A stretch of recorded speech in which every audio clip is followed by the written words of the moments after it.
Olá, olá, tudo bom? Espero que estejam todos bem nesse momento tão difícil que vivemos na atualidade, certo? Hoje nós iremos falar sobre a Revolução Russa. Nós falamos um pouco sobre a Revolução Russa ali nos vídeos anteriores da Primeira Guerra Mundial, e agora nós estaremos falando da Revolução Russa a partir, né, dela própria, certo? Como iniciou, o que aconteceu e como se deu todo esse processo da Revolução Russa, ok? Então, vamos lá.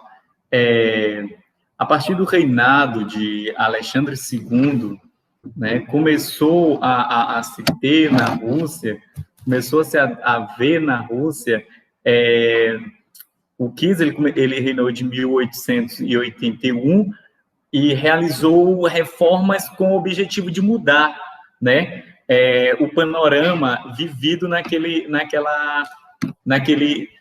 país, certo? Vamos lembrar que a Rússia, ela ainda vivia um absolutismo, né?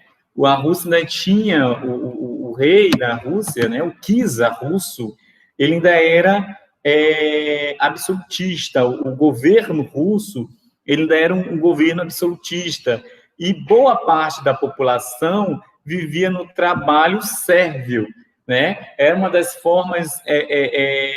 das reformas que Alexandre queria realizar, era a transformação desse trabalho dentro do Império Russo, um grande império, na verdade.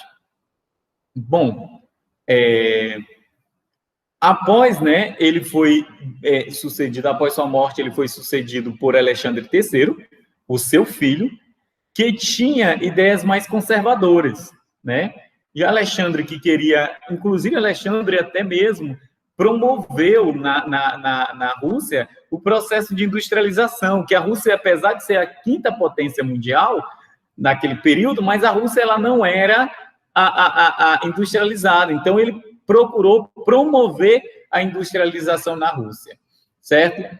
Já seu filho, Alexandre III, ele voltou-se mais para o conservadorismo, até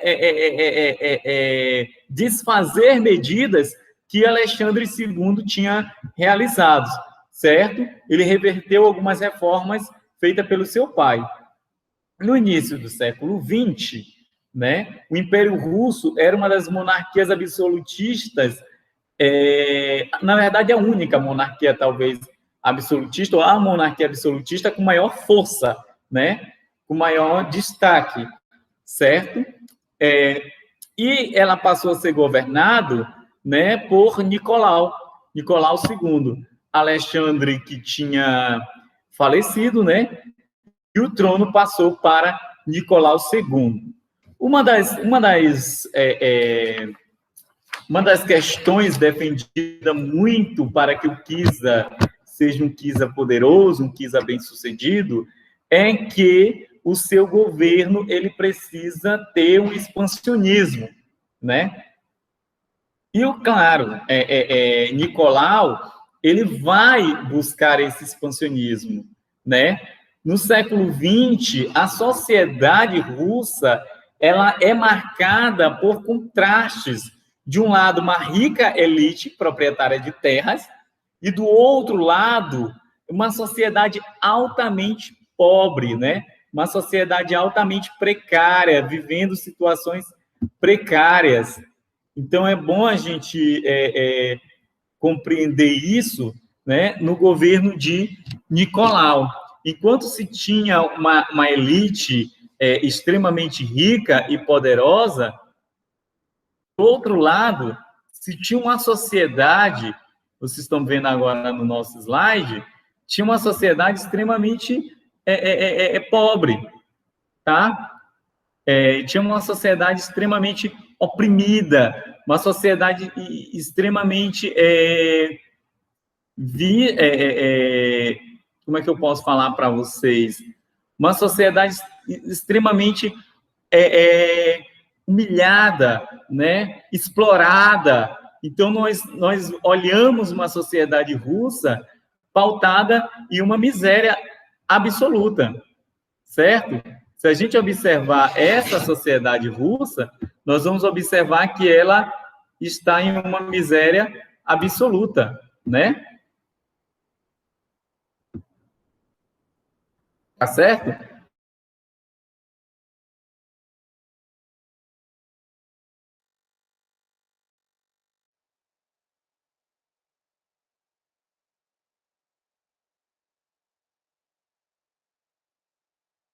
Tá? Boa parte dessa sociedade russa, né, é uma sociedade de camponeses, tá? É uma sociedade de camponeses. Tive que organizar algumas coisas aqui que saíram do eixo, né? E a gente pode analisar a imagem. Essa imagem é de extrema pobreza, de crianças, idosos, mulheres, homens, né? Essa sociedade russa daquele período, né? Com essa população imensamente pobre, era 80% da população, segundo Souza. Essa sociedade era 80% da população, segundo Souza. Então, olha o número absurdo que nós temos de uma população pobre, de uma população que necessita de um apoio, de um governo voltado a uma democracia, a uma república, né? Então, observamos uma grande necessidade de mudança, de transformação dentro dessa sociedade russa, tá bom? Então, a sociedade russa, ela vai clamar por mudança, ela vai clamar por um governo melhor, um governo mais humano, um governo que a olhe, tá entendendo? Apesar de grande parte da população não se manifestar para isso. Bom, contra aos desmandos do Kiza, a oposição do Kiza, vamos observar que vão surgir partidos, né? Partidos políticos que vão se formar contra a oposição do czar, né? Do czar russo, certo? Se a gente observar bem, a sua família e toda a estrutura que ela se compõe é uma família aristocrática. O governo dele é um governo aristocrático, muito bem estabelecido. Nicolau II, ele não procurou em nenhum momento uma transformação social, uma mudança social. Ele procurou, muito pelo contrário, manter a sociedade da forma como ela se encontrava, como ela estava. Ele não fez grandes transformações, né? Pelo contrário, a gente vai ver que ele manteve a estrutura que os Romanovs deixaram. Uma linhagem de Romanov, ele queria manter essa estrutura.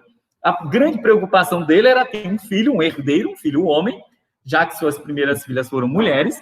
Então, a grande preocupação dele, ali naquele período, era manter, né, era ter, na verdade, um herdeiro do sexo masculino. Vocês podem observar que a sua esposa, ela lhe dava muitas mulheres, e seu filho nasceu com problema de saúde, né? Então, a grande preocupação era manter a linhagem Romanov no poder. Só que não vai ficar nenhum Romanov no poder, todos vão ser decapitados. Tá? Todos vão ser decapitados com a nova revolução, com a revolução que vai sair e vai dizer, não, nós não queremos mais um governo monarquista, um governo absolutista. Nós não queremos mais você no poder, né?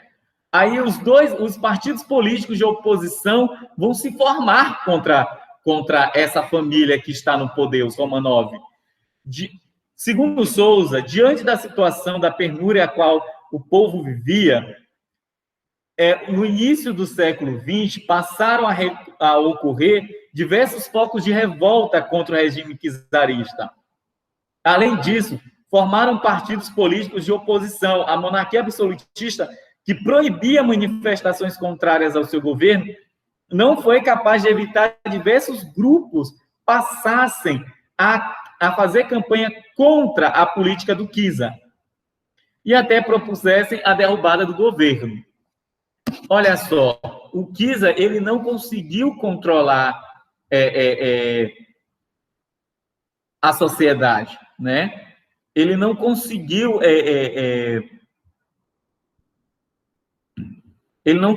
romper, né, com as crises que estavam chegando ao seu governo, muito pelo contrário, né? Se a gente for observar, ele fazia uma manutenção, né, de forma involuntária para que essas crises continuassem. Cada passo que o czar russo dava era motivo, né? Cada passo político era motivo para uma nova onda de revolução, porque em suas ações não havia uma preocupação direta com a população, em nenhum contexto social. Aí a sociedade ela começa realmente a ter uma transformação, né? Nós vamos ver o Kiza, os bolcheviques, os mencheviques, a Duma, a Soviética, e o Rublo se formando ali um grande impacto, cada um com uma grande divergência, né? Um contra o outro. E o Kiza vai ser o centro desse grande conflito. Aí os partidos políticos começam ali a aparecer, né, no governo de Nicolau. Em todo o imenso território do Império Russo, surgiram diversos grupos que promoviam revoltas, né? Revoltas em vários campos, e clamavam por mudanças.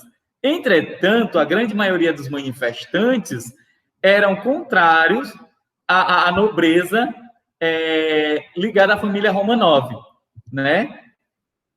Aí nós vamos observar, né, que essa nobreza, ela conseguia conter, né, muitas dessas manifestações. Mas alguns grupos se formaram e conseguiram se consolidar, né, em um número considerável de filiados, que foi o Partido Populista, né, o Partido Constitucional Democrata, PCD, e o Partido Operário Social Democrata Russo, o POSDR. O Partido Populista ele defendia o socialismo agrário e um governo mais democrático. Já o Partido Constitucional Democrata, formado por integrantes da nobreza liberal e da burguesia, propunha a implantação de um regime constitucional parlamentar, né? Um era mais voltado para uma defesa do socialismo e o outro era mais voltado para o interesse liberal, né, do liberalismo. O Partido Operário Democrata Russo defendia a implantação do socialismo durante o Congresso de Unificação. Esse já era mais como eu posso dizer, mais firme, mais duro em o seu querer, no seu desejo, né? Em 1903, surgiram divergências internas quanto à implantação do socialismo, resultando na divisão do partido em dois grupos.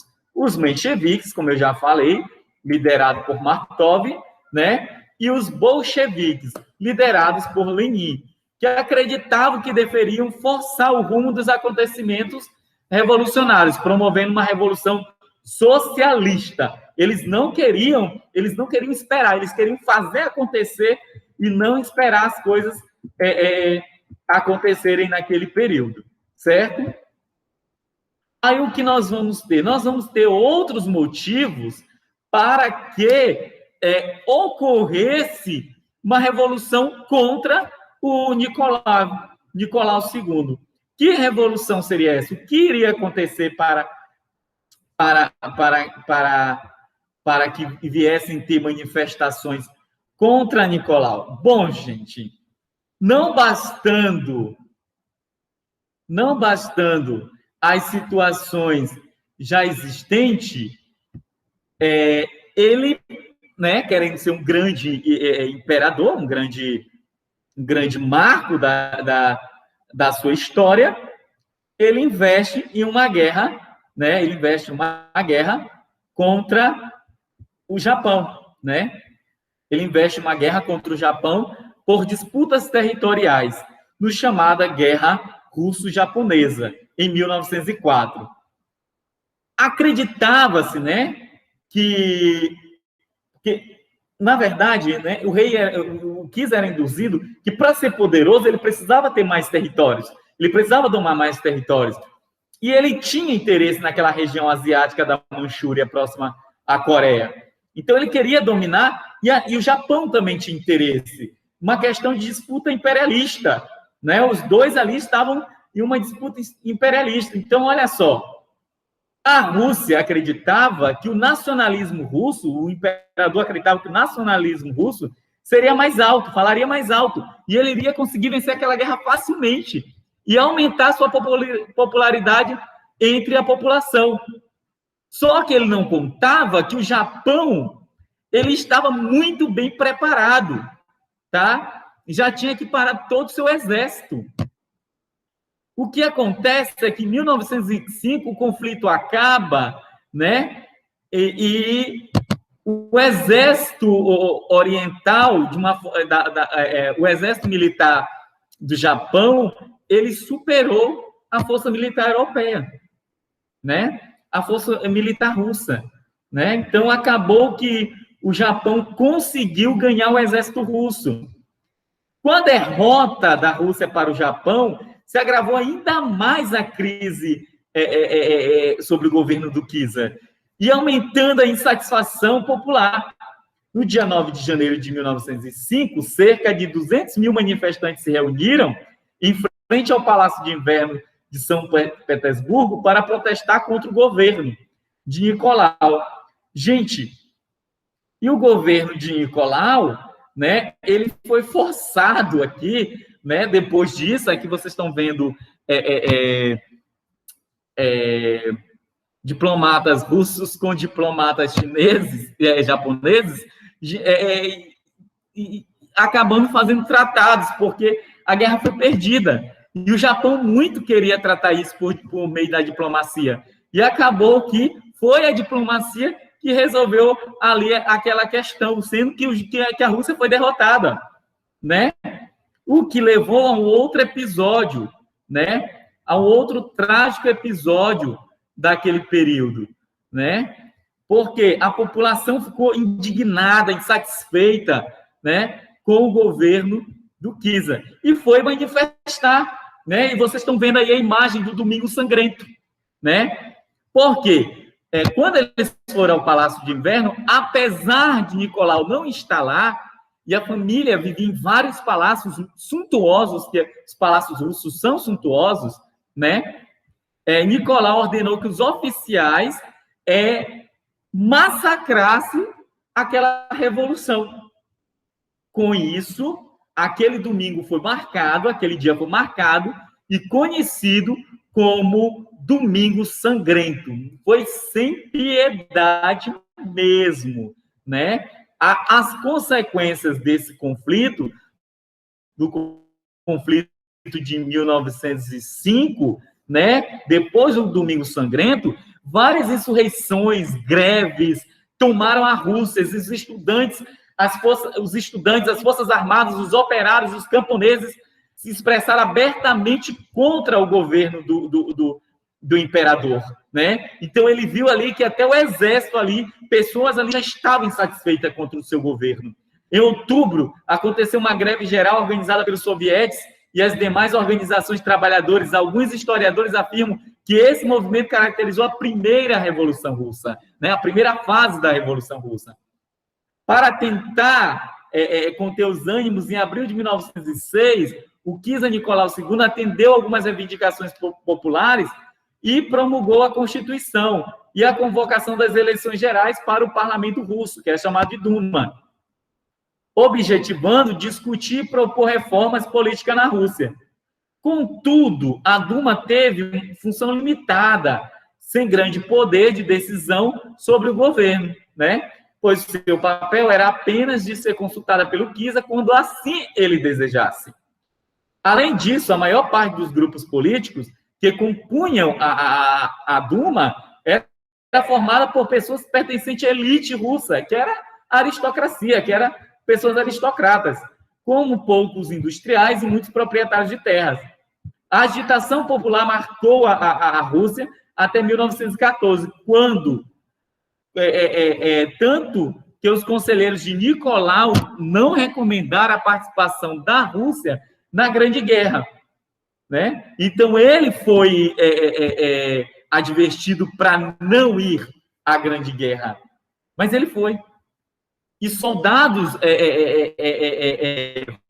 os soldados russos, gente, tinha uns que nem bota tinham, ainda estavam altamente desarmados. A Alemanha massacrou.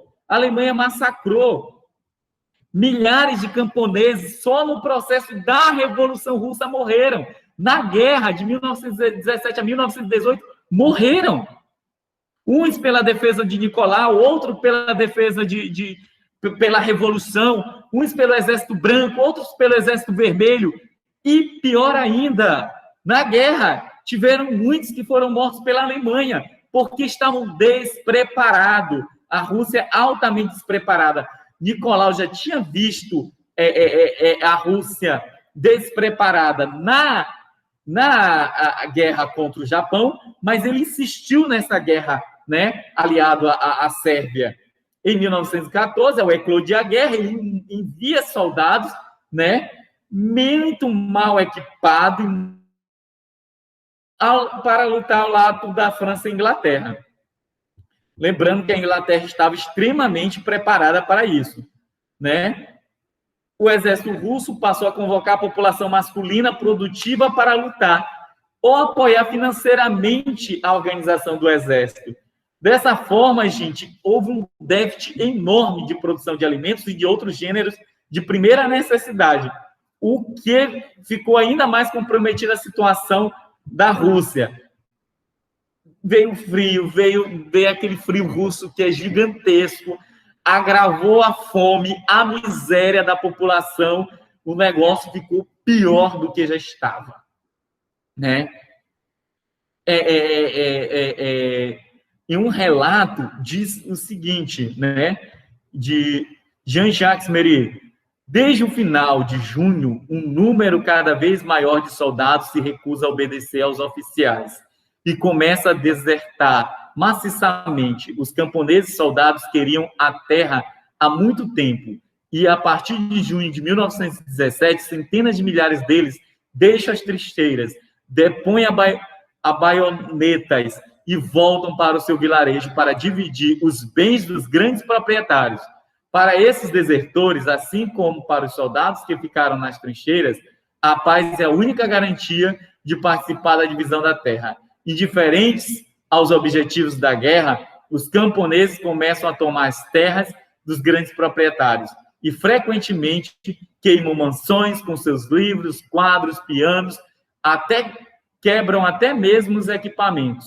Uma imensa revolta toma conta da Revolução Russa. Então, a Rússia ela se vê ali oprimida. E o rei, o Kiza, ele não tem mais armas para se manter no poder, né? Nos campos de batalha, os resultados da participação da Rússia eram altamente descontentes a ele, certo? Sucessivas derrotas para o exército alemão, porque ele estava sozinho, do lado sozinho contra a Alemanha. Nos campos de batalha, ele era contra a Alemanha diretamente e perdia com frequência. Diante da derrota, ele assume pessoalmente o comando das tropas russas, com o intuito de reverter a situação. Desse momento em diante, o fracasso do exército russo foi creditado de maneira direta a ele. Então, Kiza, ele levou os créditos pelas derrotas, certo? O que colaborou ainda mais para a sua crescente popularidade, piorando a situação do seu governo. O inverno de 1916 a 1917 foi particularmente rigoroso com a Rússia, acabou com a Rússia, o que levou a uma crise de abastecimento ainda maior do que já existia.